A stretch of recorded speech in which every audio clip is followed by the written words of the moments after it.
Over the past couple of weeks, the Seattle Seahawks offense has been near the bottom in the entire NFL. They were shut out against the Packers, they only managed 13 against the Cardinals, even though they made a couple of red zone trips, and before that, while Russell Wilson was out, they only played one consistent offensive game while Geno Smith was the quarterback. That game was against the Jaguars, so it's not exactly impressive. Now, we've all made excuses for their lack of performance so far. We said Russell Wilson has been injured, and therefore it's fair that they were bad. We also said that sometimes they were just unlucky in terms of drops or missed calls, and that they should have gone their way. However, I think we're at this point where we just need to point out that they just aren't that good. Their scheme, their play calling, and their overall execution has been lacking. Before we begin, if you can do me a huge favor and like and subscribe to my channel, I'd greatly appreciate it. So anyways, to start this video, let's look at some high-level stats just so you can see where the major problems are. Starting at the top, the Seahawks are 29th in yards per drive, they are 25th in points per drive, they are dead last in plays per drive, and they are 29th in third down conversion. They only convert on 32% of their third down attempts, while the average is over 39. What's interesting as you look at the stats on your screen is that the Seahawks don't actually have a problem with turnovers. Many offenses will struggle with this stat, and this is the main reason that halts many teams. That's not the issue for the Seahawks. They are actually elite at protecting the football. They are ranked second in turnovers per drive. Now, I want to let that sink in for a moment because I want you to imagine how much worse it could be. Imagine if they were average or below average in the stat. Yes, the offense has been terrible, and I'm not trying to sugarcoat that, but the silver lining is that it could be much worse. The other thing I found absolutely fascinating is that the Seahawks are actually a really good red zone team. They rank 5th in points when they get to the red zone. So what does this all mean? To me, it's a very simple problem. They can't sustain drives. This leads to a low time possession because they can't convert on third down, and not converting a third down doesn't allow them to use their strength. Their ability to get into the red zone in the first place is why they can't score points. This is clearly a problem. Before we look at the scheme, I want to give a huge shout out to HelloFresh for sponsoring this week's video. HelloFresh is here to make eating better and easier. No grocery stores, no stressful meal planning, just everything to prepare a wholesome, delicious meal all delivered to your door. I honestly have no idea why I've waited so long to try it, but trust me, it was definitely worth it. This week, my wife and I tried the firecracker meatballs. It was so incredibly tasty. The produce was fresh and had a ton of flavor, the meat was portioned perfectly for both to share, and the recipe was so easy to follow, it made the entire experience effortless. HelloFresh has more 5-star recipes than any other meal kit, and they can all be finished in just about 30 minutes. Now that we're officially in the holiday season, make sure you check out their festive add-ons. Their marketplace features a variety of breakfasts, desserts, and seasonal snacks like Pillsbury pumpkin cookie dough. Seriously, give it a try, as everything I've had was delicious and easy. For a limited time only, and if you go to HelloFresh.com and use my code SAMGOLD14, you can get 14 free meals and 3 free gifts. Again, go to HelloFresh.com and use my code SAMGOLD14 to get 14 free meals and 3 free gifts. So back to the breakdown, I want to talk about scheme. For me, I saw a few major problems. The offensive coordinator, Shane Waldron, has been horribly inconsistent in sequencing. He's been horribly inconsistent using motions like jet sweeps and orbits, and he's been horribly inconsistent on using what is actually working. For example, against the Packers and against the Steelers, the Seahawks' run game was actually working well, but for some reason, Waldron decided not to run it. It makes absolutely no sense to me. Like, I know the current sentiment is that running the football is far less efficient than passing, and I do agree that's generally true. However, in a game situation where your QB can't complete standard passes, I'm completely fine with running it. Chunk your 4-yard carry and be happy you can do it. Let's look at the first play of the game against the Cardinals as a great example. This is a mid-zone run featuring a jet sweep for the snap. The Seahawks gained 18 yards with Rashad Penny. What that means is that literally any running back in this exact situation can also gain 18 yards. If you can do that, then that means you can run the ball. Watch closely how Dwayne Brown steals the edge and how Will Dissly pulls through to block the safety. That's textbook. Then when you're double teamed with Damian Lewis and Ethan Posick obliterate the nose tackle, you want to see more. Now to clarify, I don't mean run the ball on first and second down just to pass it on third. What I mean is that if they do run the ball, I want to see more during snap motion. I want to see a jet sweep and an orbit on every single play. This helps the offensive line create their angles, and it's something I thought they were going to do more of when the Seahawks initially hired Shane Waldron. However, that's not exactly happened. They only run a during snap motion on 15% of their plays. For reference, the Rams are up to 21%, and that's about the same as the Packers and the Ravens. There's no reason why they don't run more.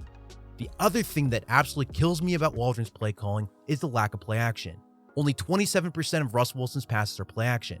While this is in line with the NFL average, Russell Wilson creates 12 yards per attempt on those plays. 12 yards actually leads the entire NFL in play action. Meanwhile, on standard dropback throws, Russell Wilson averages only 6.8 yards per attempt. 6.8 on non-play action throws is exactly average. So on one hand, you have literally double the production, yet you'll only do it on 27% of the time. To me, that's a major red flag. We have Kyler Murray at 36%, we have Josh Allen at 32%, and we have Tua with a last name that I still can't pronounce. His team is even over 40%. To me, there is a simple difference between Russell Wilson and those other quarterbacks. Russell Wilson is objectively better at play action than everybody else. Even in the last 2 weeks while Wilson has been injured, his yards per attempt on play action has been roughly double the amount he gets on his standard dropback throws. Now, I know people are concerned about sacks. However, when you look at his sack percentage in both situations, it's all about the same. He gets sacked roughly 10% of his throws. So in this case, we have a simple solution that solves a big problem. Somebody please tell Shane Waldron to use more play action. Outside of during snap motions and the Seahawks' use of play action, the other thing that I really think helped this team is their use of tempo. I don't mean just running every play like a 2-minute offense.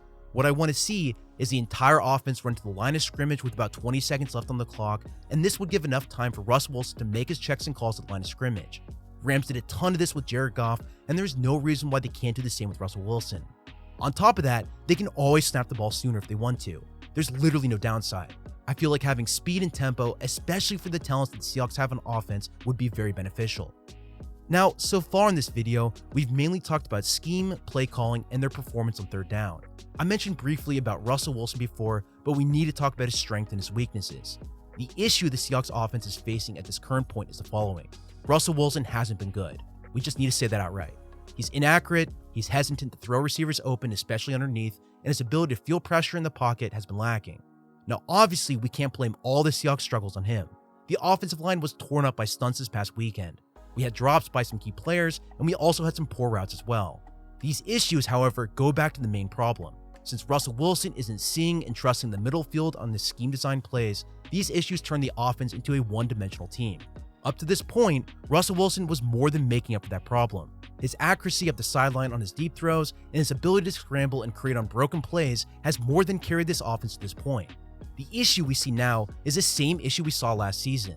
Teams are purposely playing to take away the deep shots over the top, and since Russell Wilson is not a dink and dunk quarterback, we can't make up for it underneath.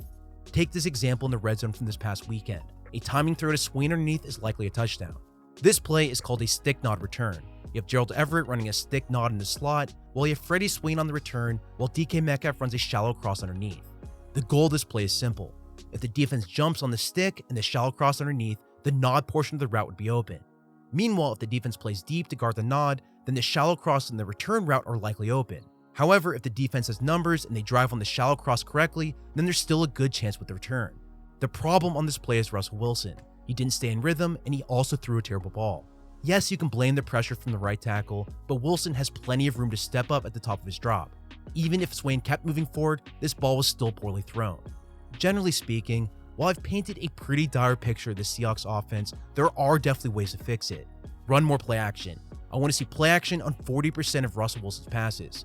There's no reason at this point why they aren't doing that. Do it out of shotgun, do it out of single back, just keep doing it on every single play.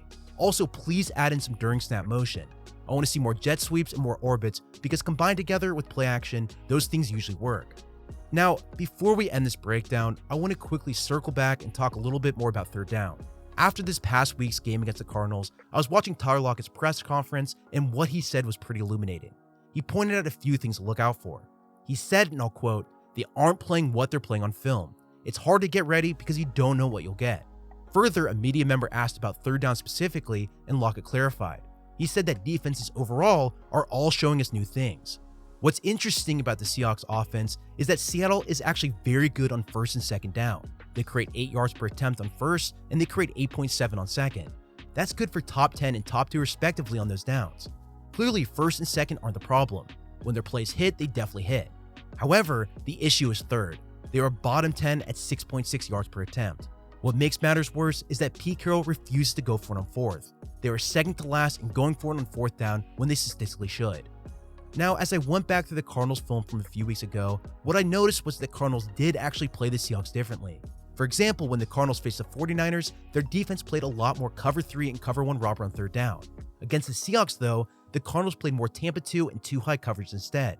What's frustrating is that even when the Seahawks got their looks against cover 3 and cover 1 just like the 49ers did, something bad always happened. Russell Wilson was sacked, or the offense was pushed back so far that they couldn't take advantage of that defense. To me, the bigger problem is more how Tyler Lockett said his quote. It shows a lack of forecasting from the staff on what the defense will do. At this point, I feel like we should know that the opposing team will run more too-high looks just because it's Russell Wilson. Maybe that's my bias showing or something else, but I feel like it's consistently been an issue, and that's been happening for multiple seasons now. They just need to be better prepared.